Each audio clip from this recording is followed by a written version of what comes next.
Good morning students. आज हम हिंदी भाषा या हम इसको हिंदी व्याकरण भी बोलते हैं से पाठ 15 समुच्चय बोधक या योजक अव्यय को पढ़ेंगे।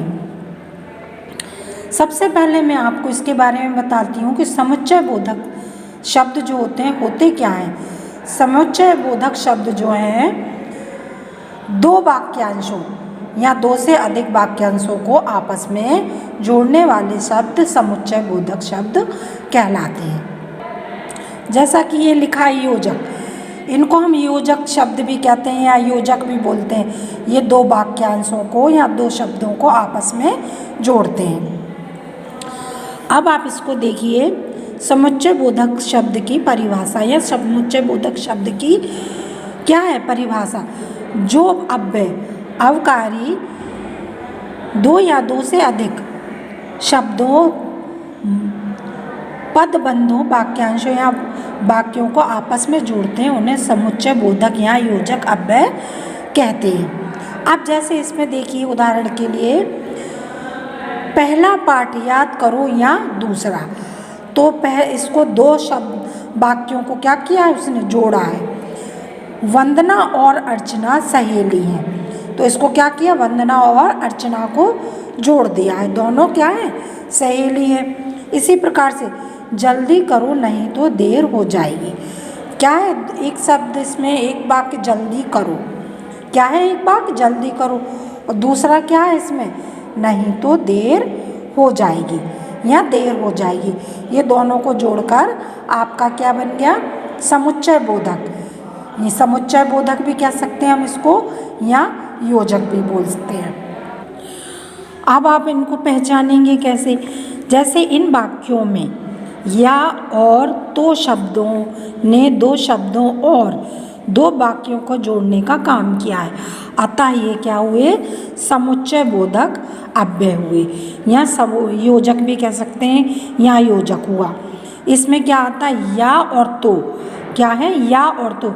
जैसे इसमें था पहला पाठ याद करो या दूसरा, देखो इसमें या आया है ना, तो इसमें ये पहचान का चिन्ह है ये। और इसमें जैसे और आया है तो या और तो, जैसा इसमें देखिए जल्दी करो नहीं तो देर हो जाएगी, तो या और जैसे इसमें क्या आते हैं, पहचान चिन्ह आते हैं, तो आप समझ लेंगे कि समुच्चय बोधक है या योजक है। अब हम जानेंगे कि समुच्चय बोधक के कितने भेद होते हैं या कितने प्रकार के होते हैं। समुच्चय बोधक अव्यय दो भेद हैं, मतलब ये दो प्रकार के होते हैं, जैसे ये आपको बताया गया है। सबसे पहला है समानाधिकरण समुच्चय बोधक। क्या है, समानाधिकरण समुच्चय बोधक। और दूसरा है व्याधिकरण समुच्चय बोधक। अब इसमें देखें समानाधिकरण समुच्चय बोधक में क्या है, जो शब्द समान स्थिति अर्थात स्वतंत्र शब्दों, वाक्यों या वाक्यांशों या वाक्यों को एक दूसरे से आपस में जोड़ते हैं उन्हें समानाधिकरण समुच्चय अव्यय या समुच्चय बोधक शब्द कहते हैं। अब जैसे आपको नाम से पता चल रहा है, समानाधिकरण, समान मतलब समान, आपस में एक दूसरे को जोड़ते हैं, उनको हम क्या कहते हैं, समानाधिकरण समुच्चय बोधक। अब जैसे उदाहरण के लिए आंधी आई और पानी बरसा। अब इसमें क्या है, आंधी आई और पानी बरसा जो समान है। आपने स्नान किया या नहीं, या इसमें क्या पहचान बता रहा है, या नहीं। और आप कविता अथवा कहानी सुनाएं, या कहानी सुनाएं या आप कविता सुनाएं या कहानी सुनाएं, समान जैसे एक जैसे हैं।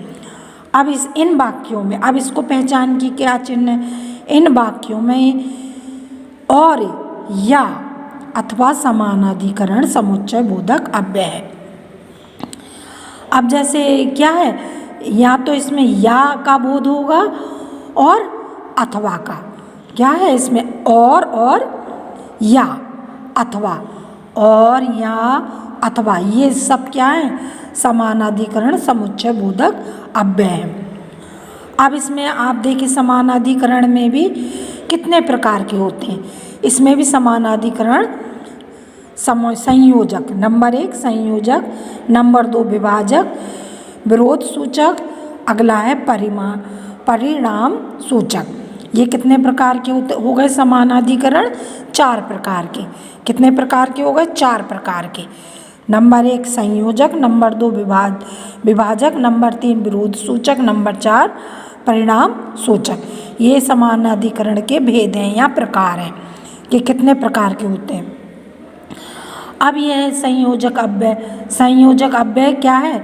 2 या 2 से अधिक शब्दों या वाक्यों को, उपवाक्यों को या आपस में जोड़ते हैं, उन्हें हम संयोजक कहते हैं। संयोजक। अब इसकी पहचान के लिए क्या है? एवं और जो कि अर्थात शब्द संयोजक अव्यय है। जैसे उदाहरण के लिए देखिए, राकेश और विनय खेलेंगे, तो क्या है इसमें? राकेश और विनय। मानव जीवन में मत्स्य एवं अहिंसा का बहुत महत्व है। मनोज, दीपा, पुनीत बाजार गए। इसमें क्या है? तथा और का बोध होता है, तो ये 2 शब्दों को जोड़ते हैं आपस में। फिर है विभाजक, विभाजक योजक। जो अव्यय 2 या 2 से अधिक वाक्य या शब्दों का भेद कर अलग करते हैं, उन्हें विभाजक कहते हैं। विभाजक मतलब अलग अलग करना, 2 शब्दों या उसका जो भेद है उसको अलग अलग करते हैं, उसको हम क्या कहते हैं? विभाजक कहते हैं। अब इसमें क्या होता है? या, अथवा, ना, चाहे, अन्यथा, की, या नहीं, ताकि, तो, ना की आदि। ये इसके पहचान चिन्ह हो जाते हैं। जैसे उदाहरण के लिए, आपने स्नान किया या नहीं, या चाहो तुम चाहे सुमन खेले चाहे गीता। इसमें क्या बताया गया? चाहे तो सुमन खेल ले, चाहे गीता। अब इसमें अगला आता है तीसरे नंबर, विरोध सूचक अव्यय। जो अव्यय 2 उपवाक्यों को जोड़ते हैं परंतु दोनों के परस्पर विरोध की सूचना देते हैं, उन्हें विरोध सूचक अव्यय कहते हैं। मतलब 2 वाक्य तो जुड़ रहे हैं, लेकिन इसमें क्या? विरोध का इसमें सूचना मिल रही है। जैसे कि फिर भी, परंतु, किंतु, बल्कि, लेकिन, अपितु, मगर, वरन आदि विरोध सूचक अव्यय हैं। जैसे आप उदाहरण के लिए देख लीजिए, वह बहुत पढ़ा परंतु पास नहीं हो सका। ये क्या है? पहचान चिन्ह बता रहा है परंतु। मैं आ नहीं सकता फिर भी कोशिश करूँगा। इसमें क्या है? फिर भी। इस तरह से आपका विरोध बता रहा है, यानी अपोजिट। ठीक। अब इसमें देखिए, परंतु, वरन और बल्कि शब्द 2 वाक्य जोड़ते हुए परस्पर विरोध को क्या कर रहे हैं? प्रदर्शित कर रहे हैं, यानी विरोध को बता रहे हैं। अब अगला है आपका परिणाम सूचक अव्यय। क्या है? परिणाम सूचक अव्यय। जो अव्यय पहले वाक्य का परिणाम दूसरे वाक्य में बताए, उन्हें परिणाम सूचक अव्यय कहते हैं। मतलब क्या है? जो अव्यय पहले वाक्य का है, मतलब पहला जो वाक्य है उसका परिणाम बता रहा है, दूसरे वाक्य में बता रहा है, तो उसको हम परिणाम सूचक अव्यय कहते हैं। अब जैसे विशाल ने मेहनत की थी इसलिए पास हो गया, तो पहले क्या है इसका? विशाल ने क्या की? मेहनत की, और इसी कारण से वो क्या हो गया? पास हो गया। चोरी करना बंद करो, नहीं तो क्या हो जाओगे? आप पकड़े जाओगे। अब है मौसम खराब था अतः वह नहीं आ सका। क्या था? मौसम तो खराब था और इसी कारण से वो आ नहीं सका। पढ़ाई करो अन्यथा फेल हो जाओगे, पढ़ाई कर लो नहीं तो क्या हो जाओगे? आप फेल हो जाओगे। इसका रिजल्ट बता रहा है। अब आपका आता है अगला, व्याधिकरण समुच्चय बोधक अव्यय। कौन सा आता है? व्याधिकरण। अब इसमें आप व्याधिकरण अव्यय की परिभाषा देखिए। एक या अधिक आश्रित वाक्यों को प्रधान वाक्यों के साथ जोड़ने वाले शब्द को व्याधिकरण समुच्चय बोधक अव्यय कहते हैं। क्या है? एक या एक से अधिक आश्रित जो वाक्य होते हैं उनके प्रधान वाक्यों को जोड़ने वाले शब्दों को हम व्याधिकरण समुच्चय बोधक अव्यय कहते हैं। अब जैसे उदाहरण के लिए देखिए, मैं यह चाहता हूँ कि तुम खुश रहो। क्या है? मैं यह चाह रहा हूँ कि तुम खुश रहो। दूसरा देखिए उदाहरण, तुमने मुझे मारा, फिर भी मैंने बुरा नहीं माना। अब इसमें देखिए, भोजन तैयार हो गया ताकि साथ ले जा सके। इस तरह के आप जो शब्द होते हैं उनको हम व्याधिकरण समुच्चय बोधक शब्द कहते हैं। अब इनकी पहचान के लिए चिन्ह क्या होते हैं? वाक्य में कि, फिर भी, क्या है, कि हो या फिर भी हो, ये आपके पहचान चिन्ह इसमें हो जाते हैं। जैसे कि, मैं चाहता हूँ कि तुम खुश रहो। क्या कह रहा है वो? मैं यह चाह रहा हूँ कि तुम खुश रहो। तुमने मुझे मारा। क्या किया? तुमने मुझे मारा, लेकिन फिर भी मैं क्या रहा? मैंने बुरा नहीं माना। अब जैसे भोजन तैयार है, क्या है? भोजन तैयार हो गया है ताकि तुम अपने साथ ले जा सको। क्या? यानी टिफ़िन अपने साथ को तुम ले जा सको। अब है व्याधिकरण समुच्चय बोधक अव्यय के 4 भेद हैं। मतलब व्याधिकरण जो अव्यय है उसके भी 4 भेद हैं। नंबर 1 है संकेतवाचक। संकेत से ही आपको पता चला, इशारा। कारणवाचक, यानी क्या रीज़न है, क्या कारण है। फिर है उद्देश्यवाचक, यानी इसमें आपको क्या उद्देश्य दिया गया है, क्या बताया जा रहा है। फिर स्वरूपवाचक। इस तरह से आपके व्याधिकरण समुच्चय बोधक अव्यय के 4 भेद हैं। सो देख लिए, 1, 2, 3 और 4। अब इसका है संकेतवाचक। जो अव्यय वाक्य के संकेत या शर्त प्रकट करता है उसे संकेतवाचक अव्यय कहते हैं। क्या है संकेत में? जो शब्द हो दो, मतलब जो कोई सा भी वाक्य है, संकेत या शर्त बता रहा है, वाक्य में शर्त या संकेत स्पष्ट हो रहा है, बताया जा रहा है, उसे हम संकेतवाचक अव्यय कहते हैं। तो फिर भी, चाहे भी, यद्यपि, तथापि, जो, तो, आदि, तो आदि शब्द संकेतवाचक अव्यय हैं। जैसे यद्यपि, ये आपका पहचान चिन्ह है। यद्यपि वह चतुर है। क्या है? यद्यपि वह चतुर है, तथापि मुझसे बचकर नहीं जा सकता। ये संकेत चिन्ह है इसके, ये आपको बता रहे हैं। या आप यदि घर आ जाएं तो बड़ी कृपा होगी। अब इसमें पहचान चिन्ह क्या है? यद्यपि, तथापि, यदि। ये संकेतवाचक अव्यय के पहचान चिन्ह है। अब अगला देखिए, कारणवाचक।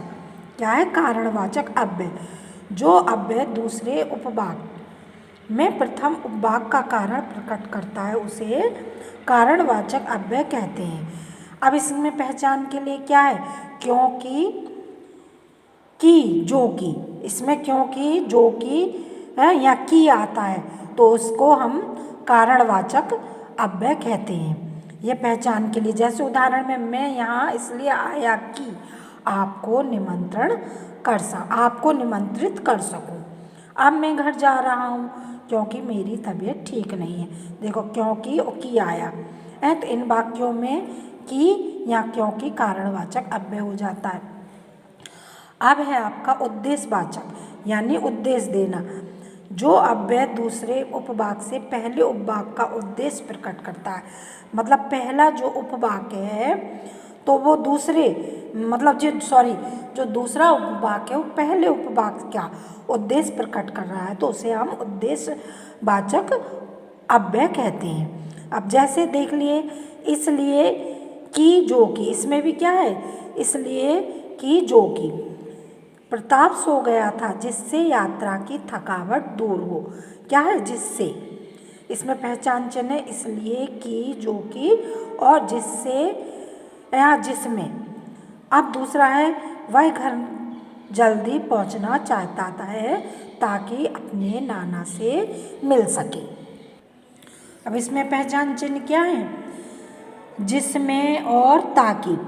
अगला है स्वरूपवाचक अव्यय। क्या है? स्वरूपवाचक अव्यय।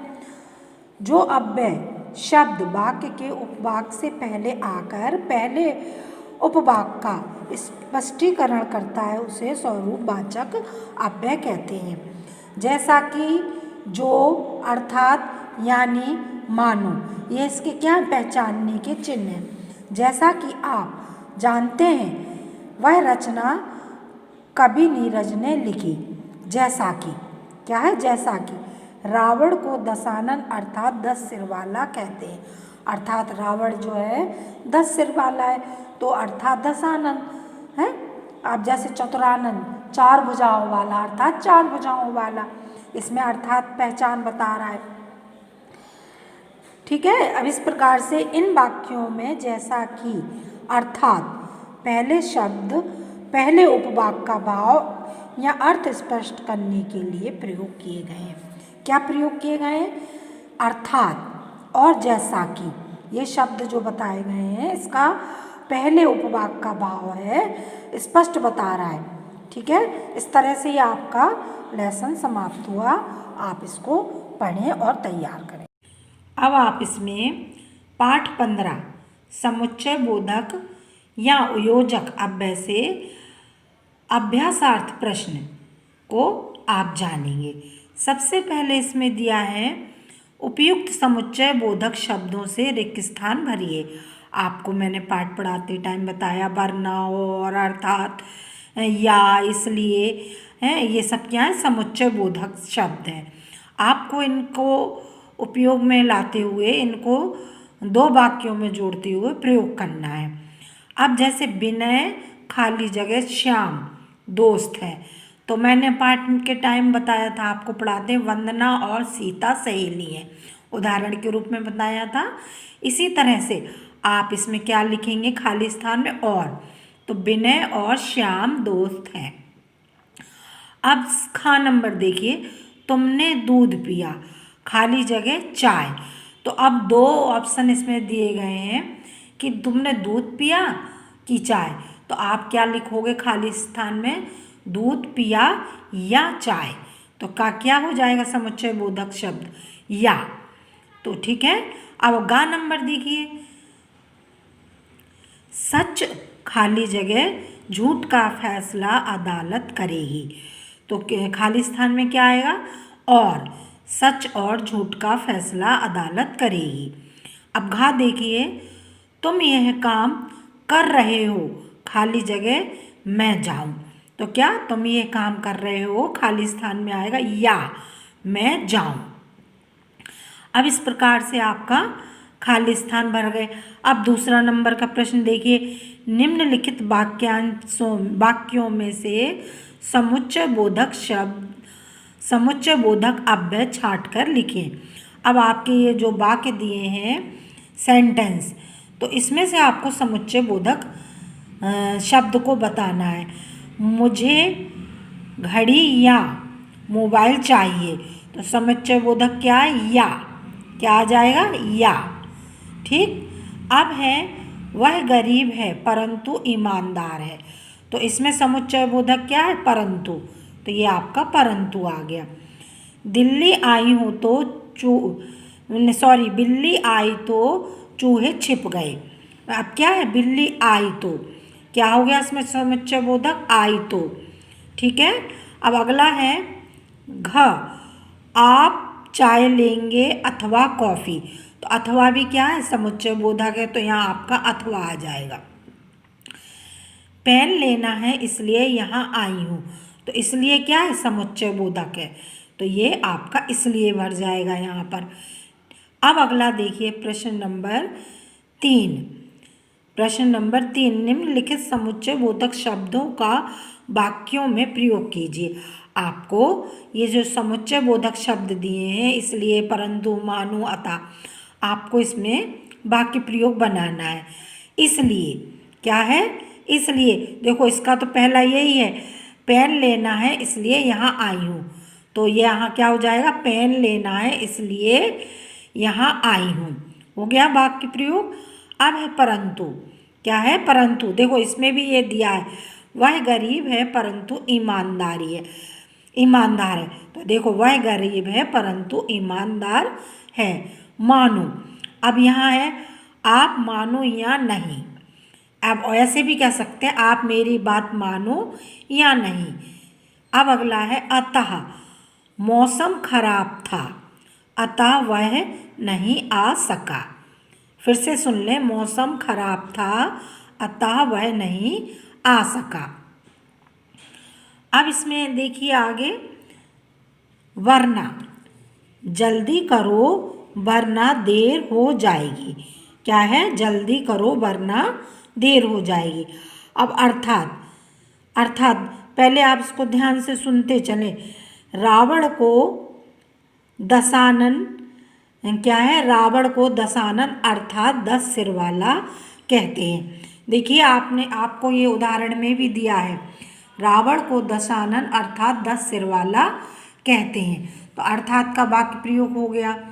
अब आप देखिए आगे, क्योंकि, क्या है, क्योंकि ये यहाँ पे देखिए, मैं घर जा रहा हूँ क्योंकि मेरी तबीयत ठीक नहीं है। आप देखिए मैं इसको उदाहरण यानी बुक में भी बता रही हूँ। अब मैं घर जा रहा हूँ क्योंकि मेरी तबीयत ठीक नहीं है। अब आपको स्पष्ट रूप से दिखाई दे गया होगा। अब आप और को देखिए, सीता और, क्या है, सीता और गीता सहेली हैं। जैसे वो मैंने आपको खालिस्तान में भी बताया है, क्या, ये विनय और श्याम दोस्त हैं, ये भी आपका बन सकता था। अब आप नंबर 4 देखिए, निम्नलिखित प्रश्नों के उत्तर दीजिए। पहला का नंबर में है, समुच्चय बोधक अव्यय किसे कहते हैं, सो उदाहरण स्पष्ट कीजिए। मतलब समुच्चय बोधक अव्यय किसे कहते हैं, उदाहरण के साथ आपको इसका उत्तर लिखना है। अब आप इसका उत्तर देखिए, 2 या 2 से अधिक शब्दों, वाक्यांशों या वाक्यों को आपस में जोड़ने वाले शब्द समुच्चय बोधक अव्यय होते हैं। उदाहरण के लिए, मतलब उदाहरण देखें, जल्दी करो नहीं तो देर हो जाएगी। क्या है, जल्दी करो नहीं तो देर हो जाएगी। और दूसरा है उदाहरण, वंदना और अर्चना सहेली हैं, और समुच्चय बोधक का प्रयोग करते हुए इस उत्तर को बताया गया है। अब प्रश्न नंबर 2 देखिए, समुच्चय बोधक अव्यय के कितने भेद होते हैं, उनके नाम लिखिए। आपको समुच्चय बोधक के भेद यानी प्रकार बताने और नाम लिखने हैं। तो उत्तर ही है ये, समुच्चय बोधक के 2 भेद होते हैं। कितने, 2 भेद होते हैं। नंबर 1 समानाधिकरण, नंबर 2 व्याधिकरण। क्या, समानाधिकरण और व्याधिकरण, ये 2 भेद हैं इसके। अब प्रश्न नंबर 3 देखिए, समानाधिकरण समुच्चय बोधक कितने प्रकार के होते हैं। वो क्या पूछ रहा है, प्रश्न कह रहा है समानाधिकरण समुच्चय बोधक कितने प्रकार के होते हैं। तो आपको समानाधिकरण के भेद बताने यानी प्रकार। तो समानाधिकरण के 4 उपभेद होते हैं। कितने, 4। नंबर 1 संयोजक, नंबर 2 विभाजक, नंबर 3 विरोध सूचक, नंबर 4 परिणाम सूचक। ये इसके 4 उपभेद हैं। अब प्रश्न नंबर 4 देखिए, व्याधिकरण समुच्चय बोधक का अर्थ बताते हुए उसके भेद लिखिए। आपको इसका अर्थ बताना है और उसके भेद लिखने हैं। तो सबसे पहले आप इसका अर्थ देखें। व्याधिकरण समुच्चय बोधक अव्यय के 4 उपभेद होते हैं। क्या है, 4 उपभेद होते हैं।